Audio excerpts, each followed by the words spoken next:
telling the story.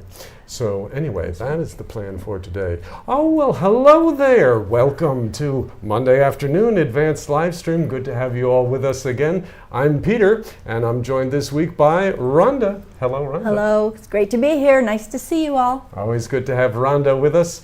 We have a good topic for you today, as you probably already saw from the title, telling a story. Now, let's be clear, we're not talking about telling a good story, as it were, okay? This is not about how to become a writer, how to tell these fascinating, funny stories just off the top of your head. That's not the idea here. If you've already got that gift, then great, roll with it. But what we're going to be talking about today and giving you some vocabulary for is simply how to tell about yourself or about something that happened in a story kind of way instead of just giving the facts. And we tell stories, Rhonda, more often than we might think. Again, we're not just trying to turn people into writers here today. We tell stories when we have to give the toast at a wedding, or we tell stories in a job interview. I went through a period of unemployment some years ago, and I got some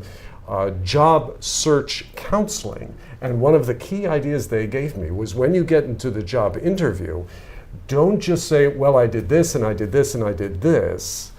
Put it in a story form. Story form. There's a good phrase. Exactly. Put it in story form. Put it in story form. And that leads us right into a vocabulary word, which we'll give to you in just a second. First, as always, let's go to the poll. Our poll you can chime in on simply, do you like to tell stories? Do you like to tell stories? Yes. In fact, listen to this. We've got one right here. Second place, if I have a good one, I'm up for it. Third place, I don't know how. I guess maybe I would like to tell stories, but I just don't know how to do it. I prefer to listen to stories. So let us know where you fit in on those. The poll, of course, is completely anonymous. Just a little way to get us involved in the topic. And Rhonda, do you like to tell stories?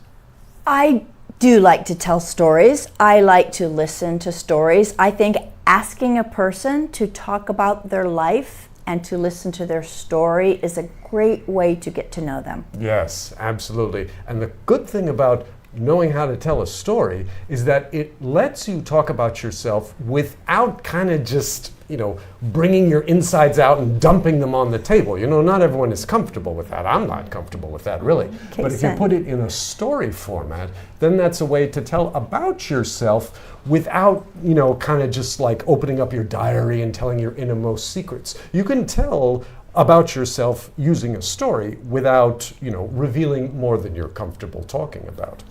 And we have joining us today, Steve. Always good to see you, Steve. Good afternoon to you.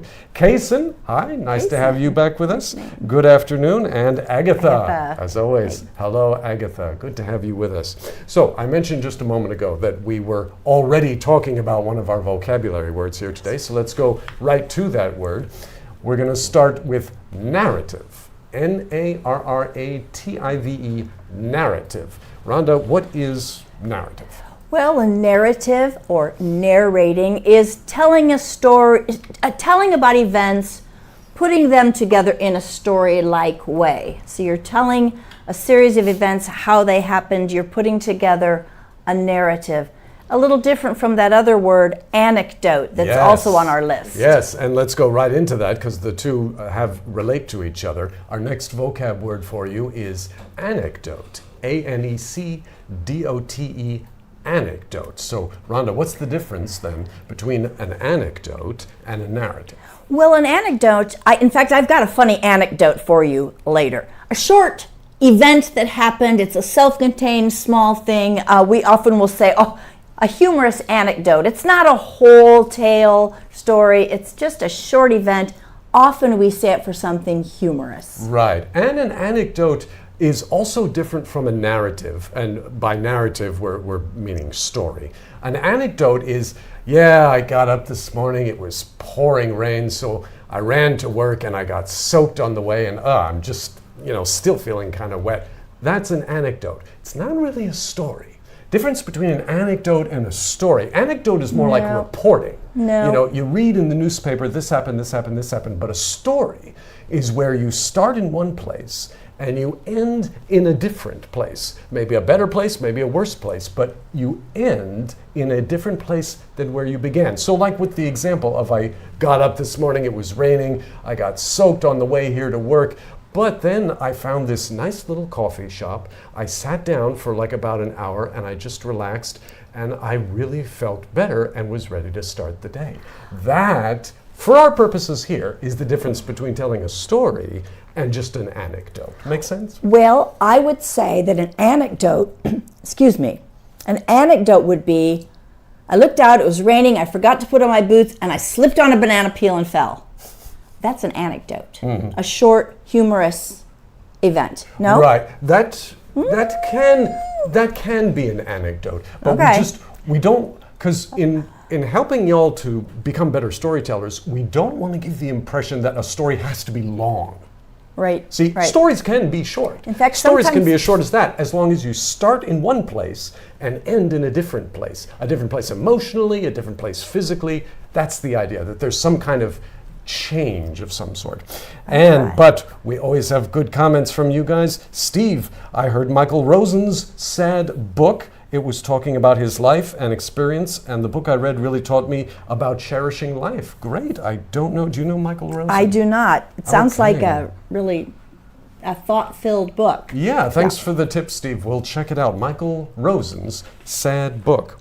Okay, so anecdote, narrative. Anecdote, sort of just reporting facts, not really telling a story, as it were, not a narrative, whereas a narrative is, I started in this place, and then something happened, and so I ended up in this place, or someone else did. It doesn't have to be me that I'm talking about necessarily. That's just the difference in the form that we're talking about here. Thanks, Agatha, for saying that.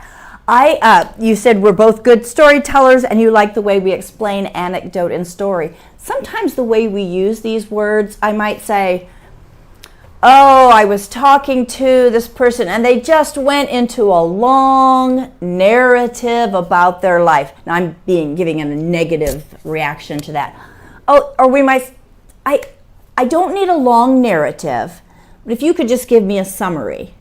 Right. This is ways we might use the word to distinguish, there's something long that's going to be told, and we might say, no, you can keep it short. Right. And that is right there. A long narrative is basically a long anecdote. It is just, and then this happened, and then this happened, and then this happened. And there doesn't seem to be any starting point and end point. It's just this continual presentation of facts and events or feelings or thoughts that happen. And it's just sort of a jumble. It's all sort of in a pile there. Whereas a story, begins in a certain place, like we said. There's some kind of conflict, there's some kind of problem, and then it ends in a certain place. In fact, the point just being is that a story can be short or it can be long, but it doesn't have to be long and it doesn't have to be short. It's more just the shape of the story as compared to the shape of an anecdote. Case, an excellent question. Could narrative and anecdote be fake stories which were just constructed by someone, or they have connections that are real? In literature, we certainly would distinguish between books that are fictional narratives or nonfiction narratives in literature. In terms of conversing and people getting to know each other, narrative is a really interesting word because it has a lot of meaning. So it can be true or false.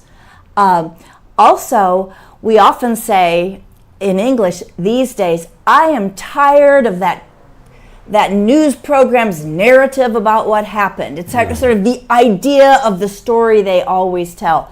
So the word narrative has different meanings. It can be true or can be false, and it can be something where we think that's the typical thing that they always say. Right. His narrative about the job loss is very different from her narrative. Right, and we don't like it, or we do like it, because it has a beginning, a middle, and an end, which again is different from an anecdote, whereas an anecdote is just sort of saying, oh, this happened, this happened, this happened, and not really making any sense of it, not really joined together to make a larger point. Okay. But a narrative, or a story, has that larger point, and that's why we like the narrative of this politician, but not the narrative of that politician. Or we like the narrative of this TV station, but not that TV station, or whomever. Because a narrative is clear enough for us to understand and like it or not like it. So, let's go on here. Incident? Just real quick, plug for the magazine, of course, always, because we are getting this idea. Today, Monday, literally is the last day of March, so we're kind of jumping the gun a little bit here. But tomorrow's April 1st. Here's your April edition of Advanced Magazine, and we got the idea for storytelling from the first article in April. It's called Hard Times and a Helping Hand. And it is the story of this young man from a small village in Africa who encounters hardship dealing with poverty in Africa. He's able to go to the United States where he ends up dealing with more hardship, but he gets to go to college. He becomes an accountant, makes enough money to be able to go back to his village and set up relief help for them, help them rise above their poverty and give them the necessary things. So it's a very inspirational story. It's a very good article, and we encourage you all to read it to practice your English with. And maybe when you read it, there will be an incident that it describes that might be your favorite. An incident, maybe in the article there's one particular thing or two particular incidents that happen. And Rhonda is introducing our next vocab word, inciting. I-N-C-I-T-A-N-G. Inciting, and you'll see in parentheses there, incident. We put it in parentheses because inciting has meaning outside of telling a story. But inciting, what does that mean, Rhonda? Well, that word gives me a very different feeling. I think of someone inciting a riot. They cause something to happen. So I am not sure of the connection between inciting and incident. Peter, can you help me out? Sure. Like Rhonda just said, to incite, we often do hear it in the negative sense, to incite a riot. The speaker grew more and more emotional and began to incite the crowd to, misbehave or act violently or something. But the basic meaning is, again, like you said, Rhonda, to cause. To promote something. And so in telling a story, an inciting incident is the event that sort of kicks the story into gear. Like with the example we gave earlier, it was raining and I had to go to work and I got soaked. That was the inciting incident. That's not the story. That's just the inciting incident, because now what do? I'm soaked from having to come to work in the rain. So, like we said, what then happens is, but I found this nice quiet little coffee shop. I sat down, I had a nice cup of coffee, and I dried off, and I got relaxed, and now I'm ready to face the day. Again, we're not talking about telling great stories that will live forever. We're just showing you how you can take the ordinary events of your day or your life and share them in a story format. We're not talking about making things up, writing fiction necessarily, although you can. But what we're talking about when we say telling a story is just the way that you communicate something, the way you share it with someone, to tell it in a story format rather than just an anecdote. Mm-hmm. Agatha, yes, I would say spark. So spark, Yes. Incite tends to have a more negative connotation. You could spark a conversation, spark someone's interest. If you incite their interest, it's a little less positive. Well, it depends what you are inciting. Yeah. You see, if you're inciting a riot, then no good. But if it's the inciting incident that starts off a story, then it's good. Okay. Keisan, thank you for your explanations for narrative. Our pleasure. So it could be used for fiction or nonfiction. Yes, exactly. Fiction or nonfiction. We are talking about a shape of communicating something, a form of communicating it. And the main point of it seems to be it's a long and complete story. Not necessarily. It could be long. It doesn't have to be long. It could be medium length. It could be short. It's more just, does it start one place and end in a different place. The story I told earlier about getting caught in the rain and recovering in the coffee shop, that took 10 seconds to tell maybe? That's still a story. Again, that's not going to win a Nobel Prize. It's not going to, I'm not going to get a rich publishing contract or anything from that story. But that is a story. And that's what we want to get across to you, is that you can talk about yourself at a party, in a job interview, in any social situation. Think about sharing something that happened to you in a story format instead of just an anecdote. Practice noob, hello, practice noob.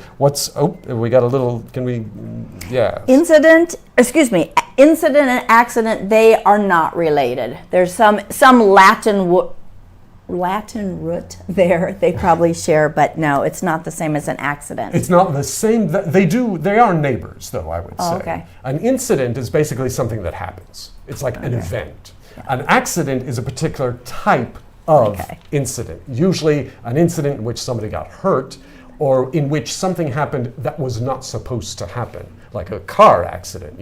Cars are supposed to drive you to get to where you want to go. If you're in a car accident, that's not what is meant to happen. It is not what was intended to happen. And we use it casually sometimes too. By accident, I said that I was going to the movie tonight and I wasn't going with him. So accident is a particular kind of incident.